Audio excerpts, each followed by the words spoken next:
Tuesday, July 23rd, I'm Paul Joseph Watson. This is INFOWARS Nightly News.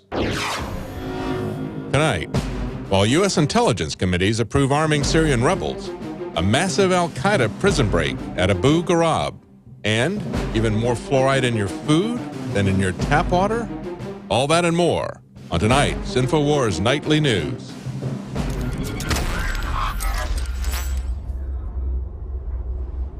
Top story tonight, Russia orders snap drill of missile forces. This is out of Infowars.com. Just days after it concluded the biggest military exercise since the Cold War, Russia has ordered its missile forces to conduct a snap drill in order to ascertain the readiness of putting intercontinental ballistic missiles on high alert within a short time frame.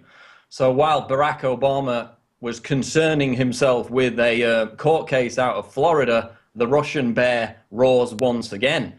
The drills, which will run until Saturday, involve the redeployment of missile units, which include those tipped with nuclear-capable Topol SS-25 Sickle ICBMs and Voyevoda SS-18 Satan ballistic missile systems.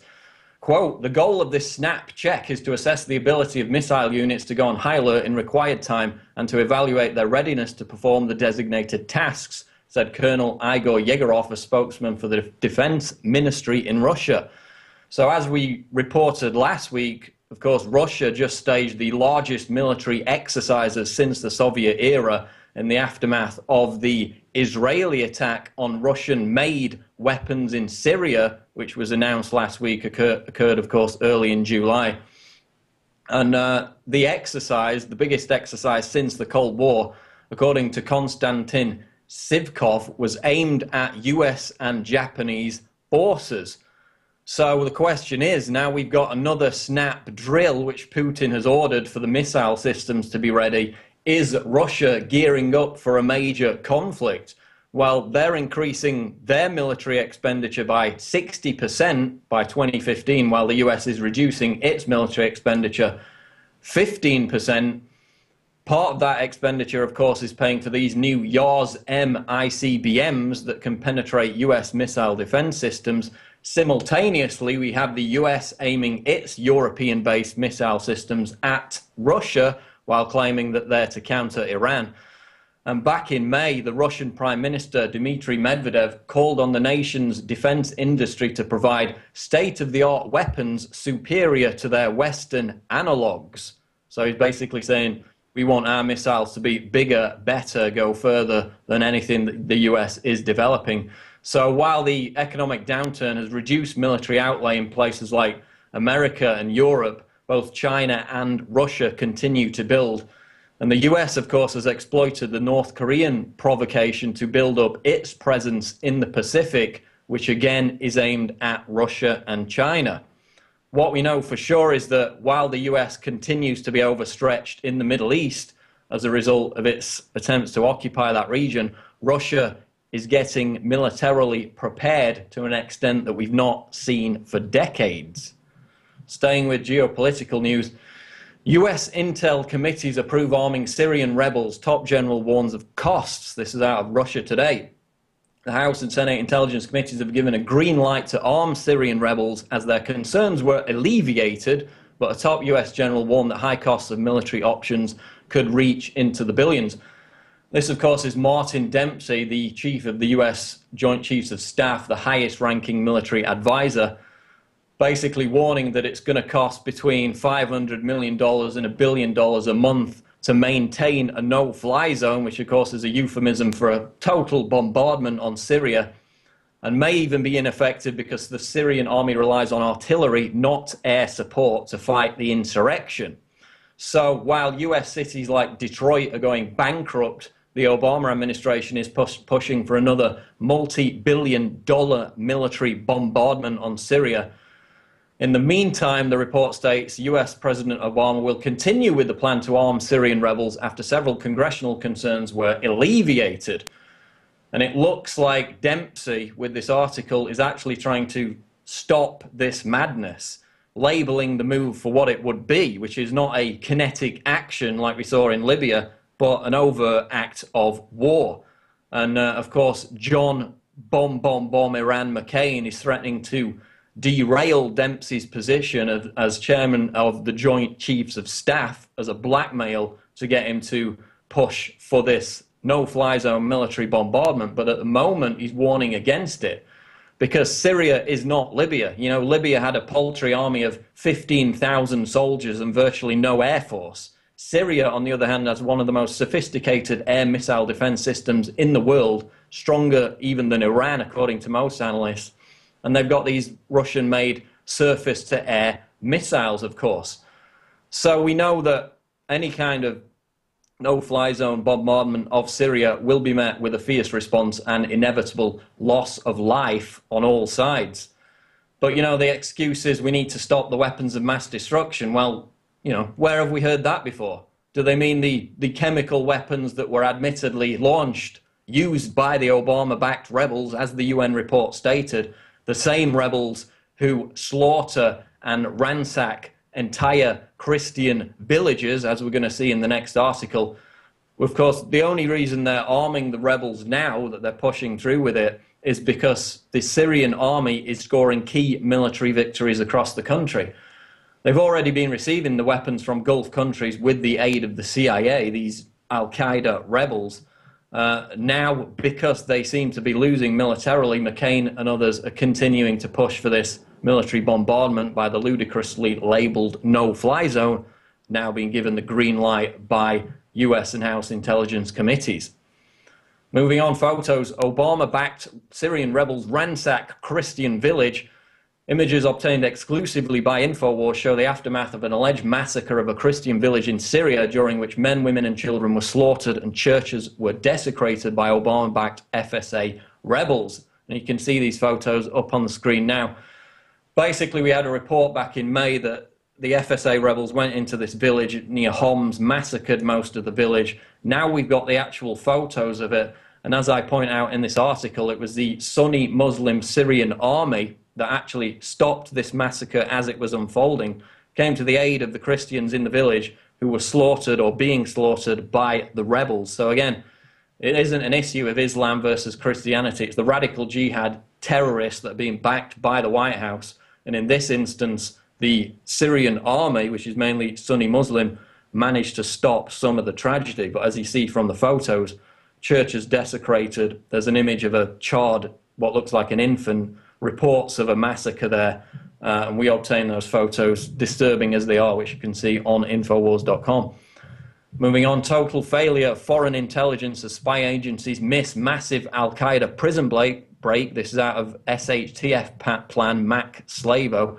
They spent hundreds of billions of dollars to monitor the activities of every single American by turning their listening networks on purported domestic terrorists operating in the United States. They know that your underwear size. They know where you drove your car today. They know what you put up on Facebook, texted to your wife and emailed to your friends. And they've done it all in the supposed interest of national security. But they don't catch a planned operation to break into Abu Ghraib via suicide bombers to free 500 al-Qaeda terrorists.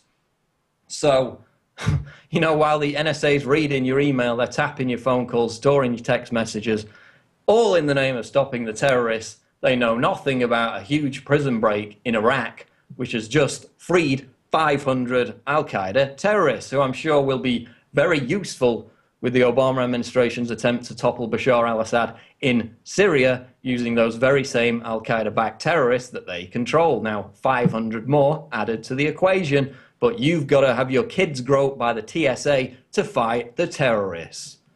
Health news now out of naturalnews.com. Some non-organic foods contain upwards of 180 times the fluoride level of tap water, says expert. According to fluoride expert Jeff Green, many non-organic foods contain extremely high levels of fluoride because of the pesticide chemicals sprayed on them. And in some cases, non-organic produce contains up to 180 times the amount of fluoride found in tap water.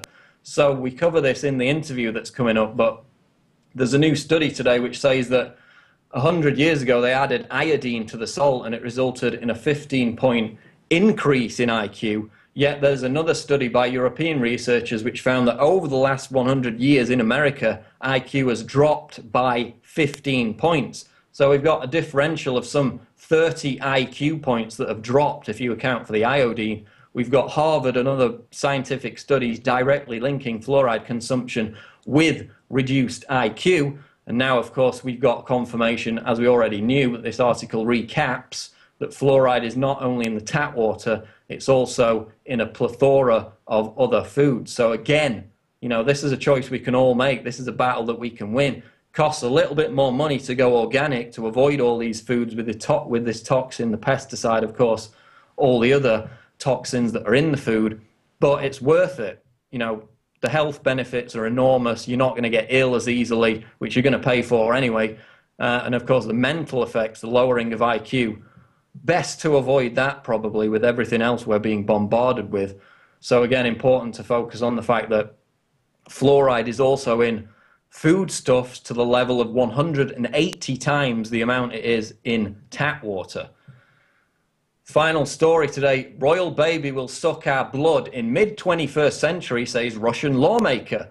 The royal baby boy born to Kate Middleton and Prince William, which, by the way, every single media network has got rolling 24-hour coverage. They were literally on it for 2 hours on Fox News outside the hospital waiting for them to show the baby. I noticed the only network that didn't even report on it was Russia Today, which, you know, we've had our scrapes with Russia Today, but they're probably the only mainstream media network that's seeing an appreciable acceleration in viewing figures, because at least they don't focus on bread and circuses and crap like the royal baby 24-hour rolling, fawning North Korean style worship of the royal family, which is now occurring once again in Britain after it occurred in 2011, 2012, of course, the royal wedding, you had the Jubilee, and now with the royal baby, fawning North Korean style Kim Jong-il worship. If it's good enough for a Stalinist dictatorship, then I guess it's good enough for Britain. But what's funny is that this Vladimir Zhirinovsky has come out, and he's known as a firebrand, but he said that this British monarch, who is set to become the king by the middle of the 21st century, will suck the blood of Russians, calling Britain an enemy of Russia. The lawmaker said, quote, "That's why the birth of another British monarch who will suck our blood somewhere in the mid-21st century cannot bring us any kind of happiness." So it sounds like Mr. Zhirinovsky has seen INFOWARS' exclusive footage of the birth of the royal baby. We scooped them all, of course, which we aired yesterday, and you can see on INFOWARS.com. Amazing footage of the actual birth there. Quote of the day, "I have ways of making money that you know nothing of." Who said that? Well, it was, of course, John D. Rockefeller, who also said competition is a sin. So that gives you an idea of some of those ways in which he made his money. Stick around on INFOWARS Nightly News, because after the break, we're going to talk to activist Ashley Jessica about water fluoridation, what you can do to prevent it, and an upcoming protest that she's got organised in Toronto. Stay right there. Now you can watch the INFOWARS Nightly News streaming live as it happens for free. Check it out at infowars.com/show.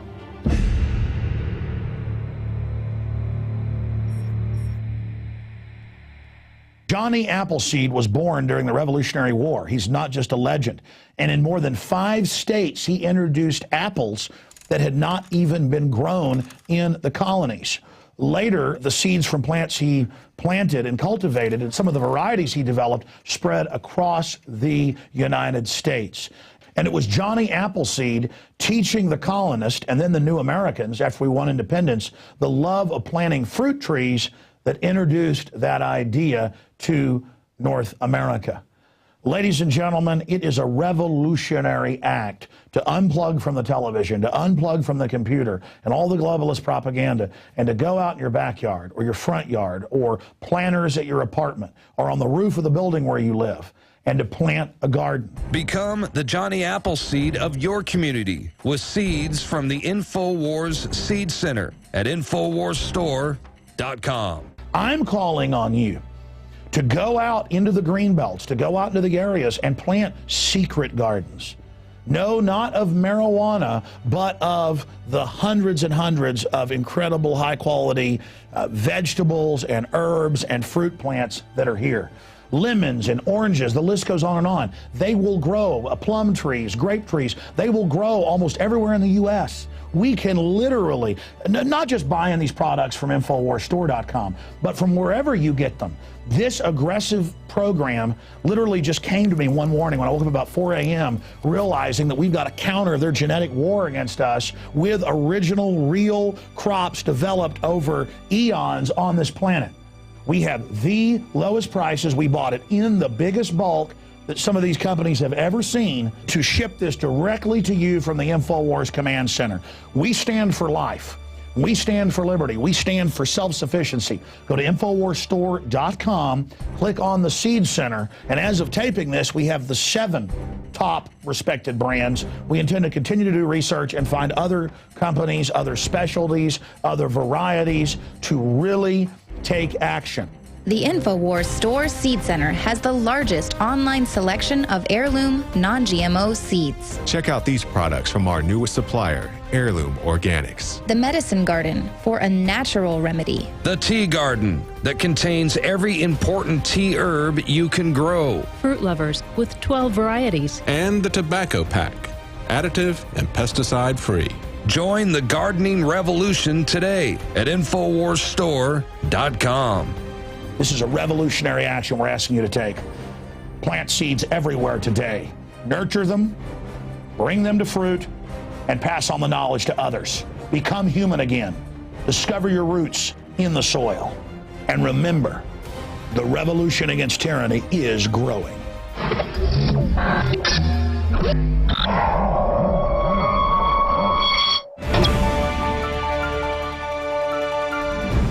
We're back on InfoWars Nightly News, and joining us to talk about an upcoming protest against the fluoridation of our water supplies is activist and PhD student Ashley Jessica, who many of you will remember from last year's TSA opt-out and film protest.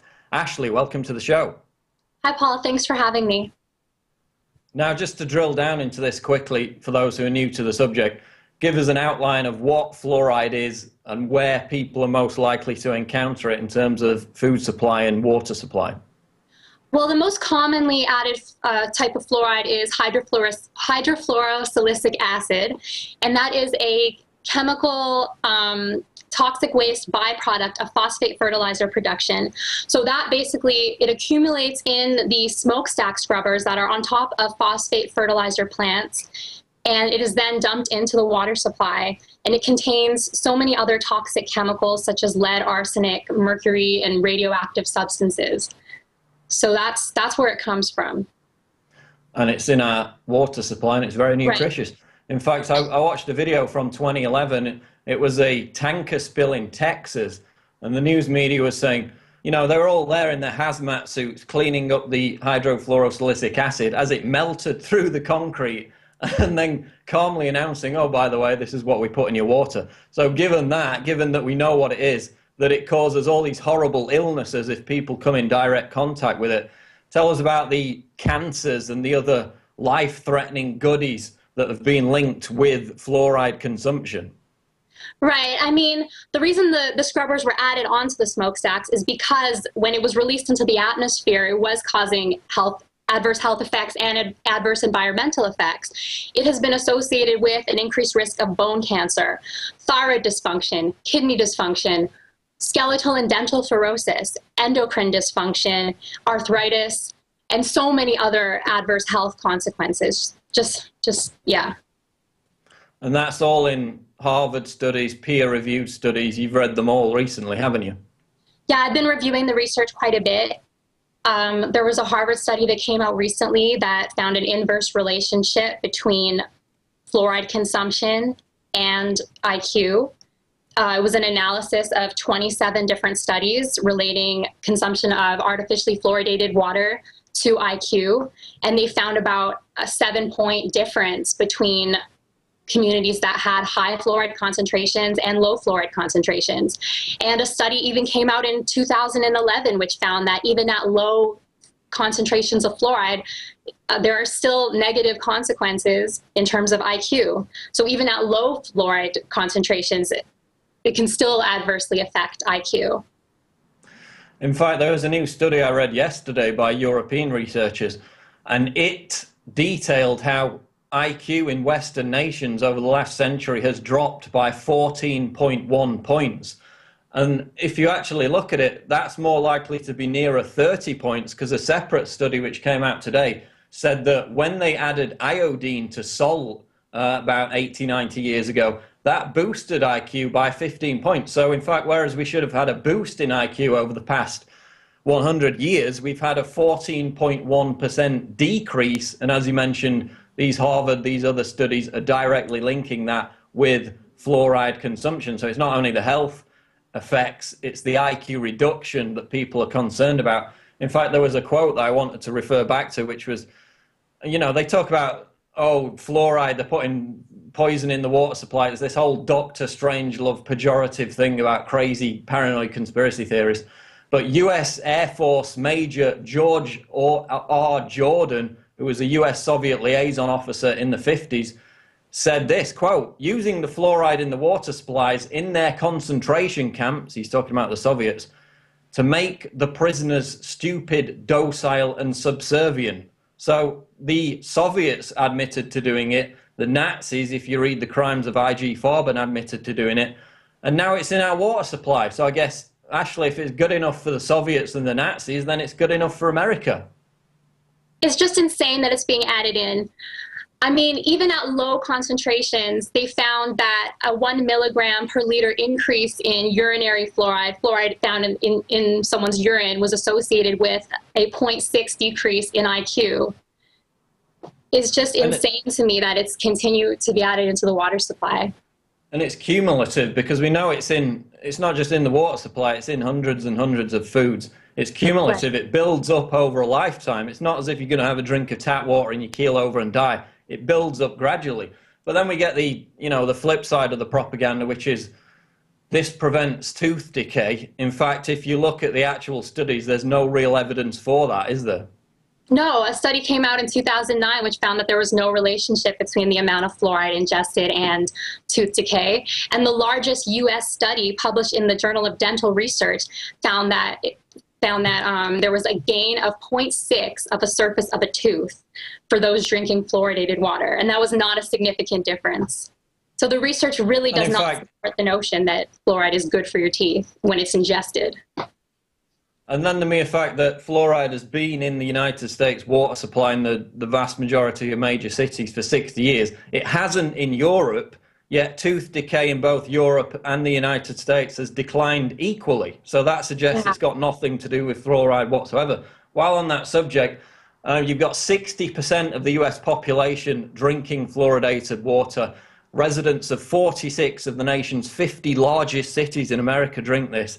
Yet 97% of the people living in Western Europe do not drink fluoridated water. Why do we see this huge discrepancy between the two continents? Well, in Europe, many of the European countries have acknowledged the adverse health effects, and they're against forcefully medicating people via the water supply without their informed consent. When you add a medication into the water supply, you cannot control how much each person is getting. And everyone has a different physiology. People have different health concerns, and so they're going to react to it differently. So adding it to the water supply is wrong on so many levels, and the European countries have acknowledged that. And even in Canada, we are stopping water fluoridation. So many cities have abandoned the practice.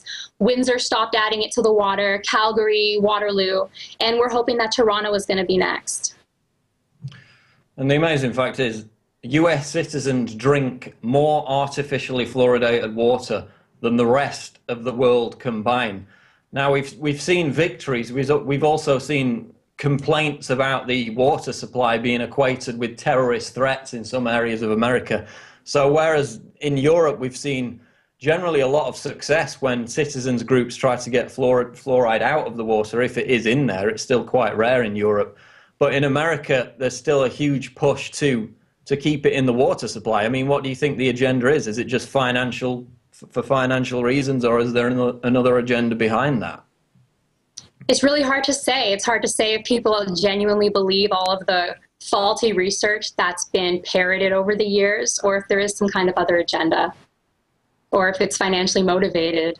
The point is that the science is on our side. The scientific literature shows that it's very, very hazardous to health, that it does not improve our teeth, and that it needs to go. So, I mean, what do we do about it? You're organizing this protest in September called Unfluoridate Me.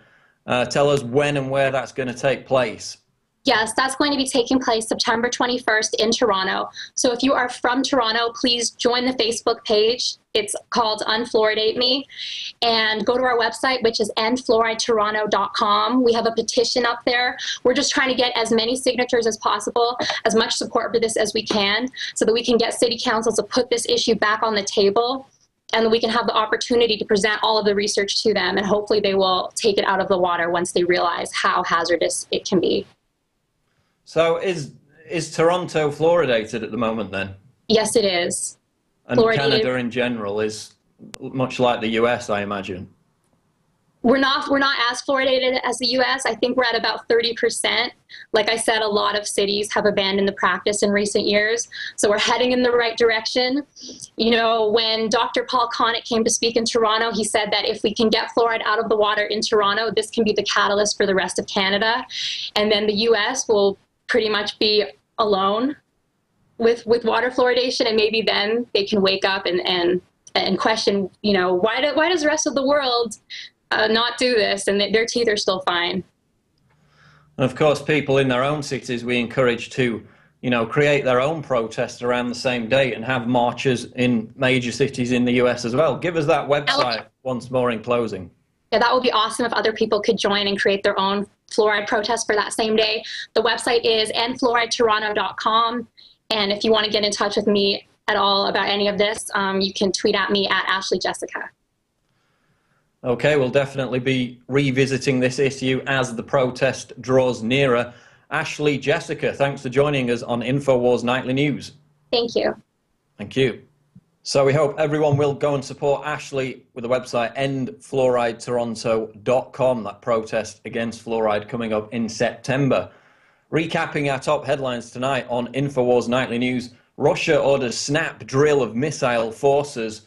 Again, the Russian military buildup continues as we're all distracted by the Zimmerman case and the royal baby. US intel committees approve arming Syrian rebels. Top general warns of costs. They have the Joint Chiefs of Staff, Dempsey, warning that this is going to cost $1 billion a day, potentially, not to mention the lives on top of that. Then we had photos. Obama-backed Syrian rebels ransack Christian village. Again, shocking photos exclusive to Infowars.com underscore how your tax money is going to arm radical jihad extremists in Syria. That's going to wrap it up for this edition of the InfoWars Nightly News. And if you like what we're doing, then support us by becoming a PrisonPlanet.tv member. Of course, you'll get exclusive subscriber access to content before it goes up on YouTube, the daily video stream of the Alex Jones Show, which is exclusive to subscribers, speeches, special events, behind-the-scenes footage, and much more. The new mind control documentary, which is getting rave reviews, State of Mind, is also available in high quality at prisonplanet.tv. And I'd invite you to buy the Blu-ray and the DVD of State of Mind, which is now available. So one subscription, again, can be shared with 11 people. You can give out the passcode to as many as 11 people. They can all log into the same account. So you save money, you support our media operation, and spread the truth by becoming a subscriber at prisonplanet.tv. That's it for this edition of the show. We'll see you next time on InfoWars Nightly News.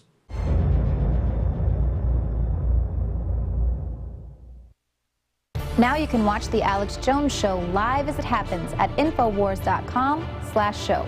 You'll find links to all of our content there and a free 15-day trial for Prison Planet TV. More than 60 movies and documentaries all in one place at Infowars.com/show.